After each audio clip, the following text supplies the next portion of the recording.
እሺ ሂሩት መዝገቡ በላይ ይባላለሁ። የአዋባለ ወረዳ ሴቶችና ህጻናት ወጣቶች ማህበራዊ ጉዳይ ጽህፈት ቤት ኃላፊ ነኝ።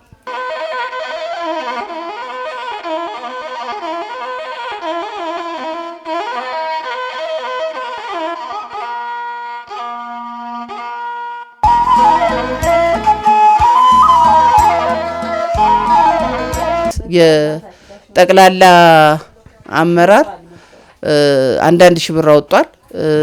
የሌሎች በተቋሞች ደግሞ የመንግስት ሰራተኛው የሚችለውን ያቅሙን ከ100 ብር ጀምሮ ድጋፍ አድርጓልና በዛ መሰረት የሰበሰብነውን እና በበጎ ፈቃደኛ ማህበርም ጭምር 18 ደርዘን ደፍተርና 1 ኩንታል አልባሳት እንዲሁም 5000 ብር የተሰጠን ጨማምረን አሁንኛ ወደ 103 ደርዘን የሚሆን ደፍተር በእኛ የሰበሰብነውና ለትምህርት ጽህፈት ቤት እያስረከብን ነው። አሁን ያየነው የምታዩት እስክሪብቶን በተመሳሳይ እያስረከብን ነው ያለነው።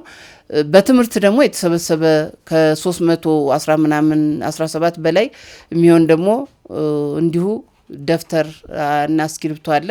በአጠቃላይ እንደ ወረዳችን 420 ደርዘን ደፍተርና ወደ 75 ፓኬት እስክሪብቶ የሰበሰብንበት ሁኔታ ነው ያለውና ይሄንን እንግዲህ ለነገ በችግር ውስጥ ሆኖ ደፍተር ባለመኖረው ብቻ ትምህርታቸውን የሚያቆም ተማሪዎች እንዳይኖሩ ለማድረግ የተሰራ ስራ ነው።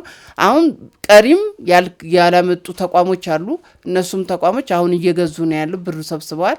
እየገዙ በሚጡብን ሰዓት እኛ ደግሞ እየተቀበልን ወደ ትምህርት ጽህፈት ቤት የምናስረክብበት ሁኔታ ይኖራል ማለት ነውና የዘንድሮ የክረምት በጎ ፈቃድ ስራዎቻችን ላይ በተጠናከረ መንገድ እየሰራን ያለ መሆኑን ነው የምገልጽላችሁ። እንደ ወረዳ ሰው ገዝቶ ሲያመጣ የአንዱ ደፍተር ቶሎት ግንጥል ምትል ትሆናለች፣ አንደኛው በጣም ታንሳለች። እንዲህ እንዳይሆን ጭምር ጥራቱን የጠበቀ ደፍተር ለሁሉም እኩል የሆነ አንድ አይነት የሆነ ደፍተር እንዲሰጥ በሚል ጭምር ዘንድሮ አቅጣጫ ተቀምጦለት ጭምር ነው ደፍተሩን እየገዛን ያለ ነውና ደግነት ለራስ ነው፣ በጎነት ለራስ ነው።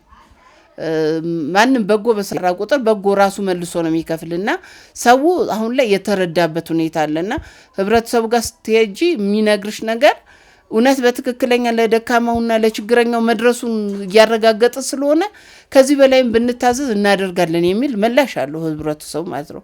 አሁን በምግብ በአልባሳት በቤት ግንባታ ጭምር እየተሳተፈ ያለው ህብረተሰቡ ነውና ይሄ ነገር እየተለመደ የመጣበት ክረምት ሲመጣ በተለይ በይበልጥ ሰው ያቅሙን የሚደግፍበት ሁኔታ ነው ያለውና በብዙ አቅጣጫዎች አሁን ላይ ችግረኛን ከጎን ሆኖ ለመርዳት የህብረተሰቡ ተነሳሽነት፣ የአመራሩ ተነሳሽነት እንዲሁም የመንግስት ሰራተኛው ተነሳሽነት በአጠቃላይ ሲታይ በጣም ጥሩ ተብሎ የሚወሰድ ነው ማለት ነው።